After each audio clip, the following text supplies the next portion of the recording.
At Nafasi, the design bar. We'll be exploring the products that are up for sale here at the design bar, and we'll be talking to Terry Claire. She'll be answering a few questions that we'll be asking her. Come with me.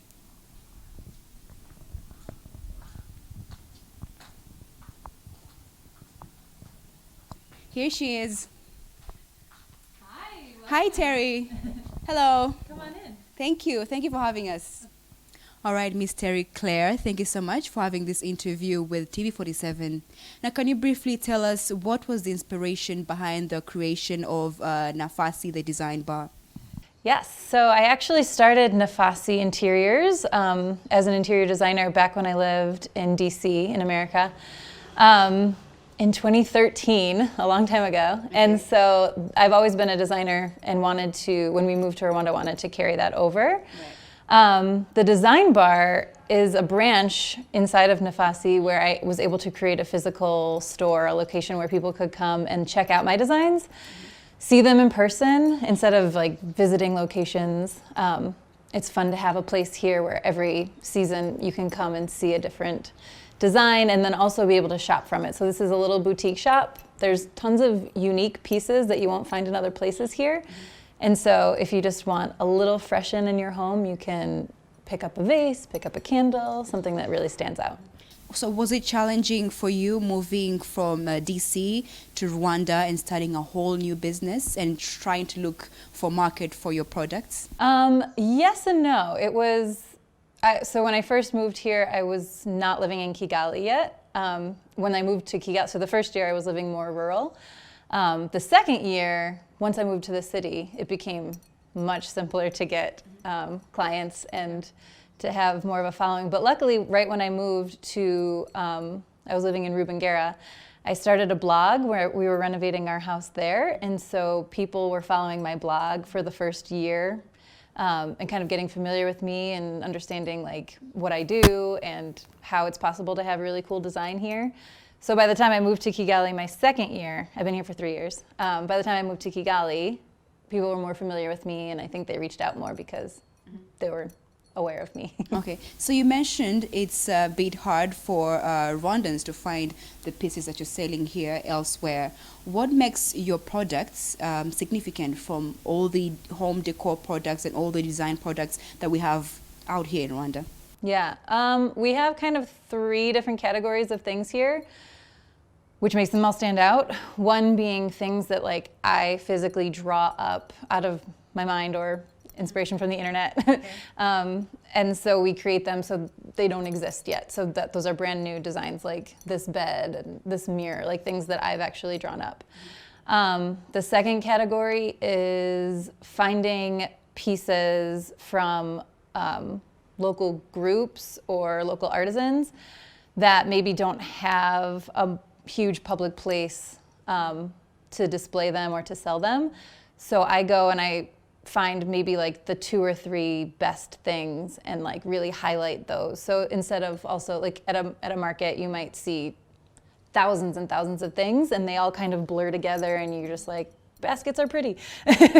But I try to take like a really, really beautiful basket, put it right there so you can't help but see it and be like, oh, that's gorgeous.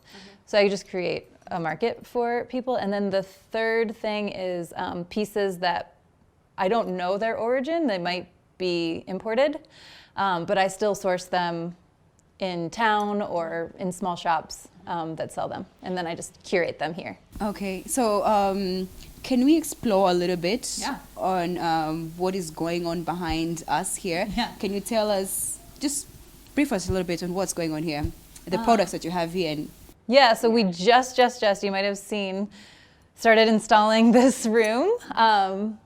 It's the beginning of our spring 2020 collection, which is a bedroom. The last 2 collections, the last 2 seasons, we had different living rooms with different living room furniture. But this one we have a brand new bed, which I'm in love with. I bought it for myself also. Does this bed have to be right next to the wall? No. No, I like to have it next to the wall because yesterday, over the weekend, we had a community mural where everybody helped paint that mural on the wall. And the reason why I wanted to have the mural with this bed against it is because it's open, so you can still see the mural through the bed, but you can still have the bed against the wall. Okay. So it's beneficial that it's open, that you still can put it against the wall, but no, you don't have to. Okay. I think it's a very nice setup. If someone comes here with the purpose to buy a bed, they will look at the entire design and be like, okay, I should go ahead and buy the candles as well, buy the mirror, and somehow come up with something similar, similar design and similar home decor. Now, talk to us about what you're doing to contribute to the country's economic growth. Are you providing job opportunities to the locals here? Yeah, so like we were just talking about with the pieces that we design and build, and even with the pieces that I curate, everything is local. So if I'm drawing up this bed, I have maybe like 5 to 10 carpenters that I am consistently employing to constantly, once one person buys this bed, he makes another. And then someone buys this one, and then he makes another. So I'm constantly working with people so that we can work on a price that they're profiting. So what do you think is missing in the design field here in Rwanda and the decor field here in Rwanda? Is there any specific thing that you believe Rwandans can learn from you, especially Rwandans who are trying to run businesses of this kind? I think starting from the beginning, starting with your tape measure and your favorite paint color, and like starting with a plan is the biggest thing that I would suggest. So don't just buy the set of furniture that you see at the store. Measure your space completely. Think about flow. Like think about when you walk in the door, you want to see the face of your sofa or the face of your bed. So the mural, you want your eye to be drawn to a focal point. Okay. And you want to lay your furniture out where it's measured so that you can walk in between it. You can be close enough so that you can have conversation, but far enough where you're not bumping into each other. Okay.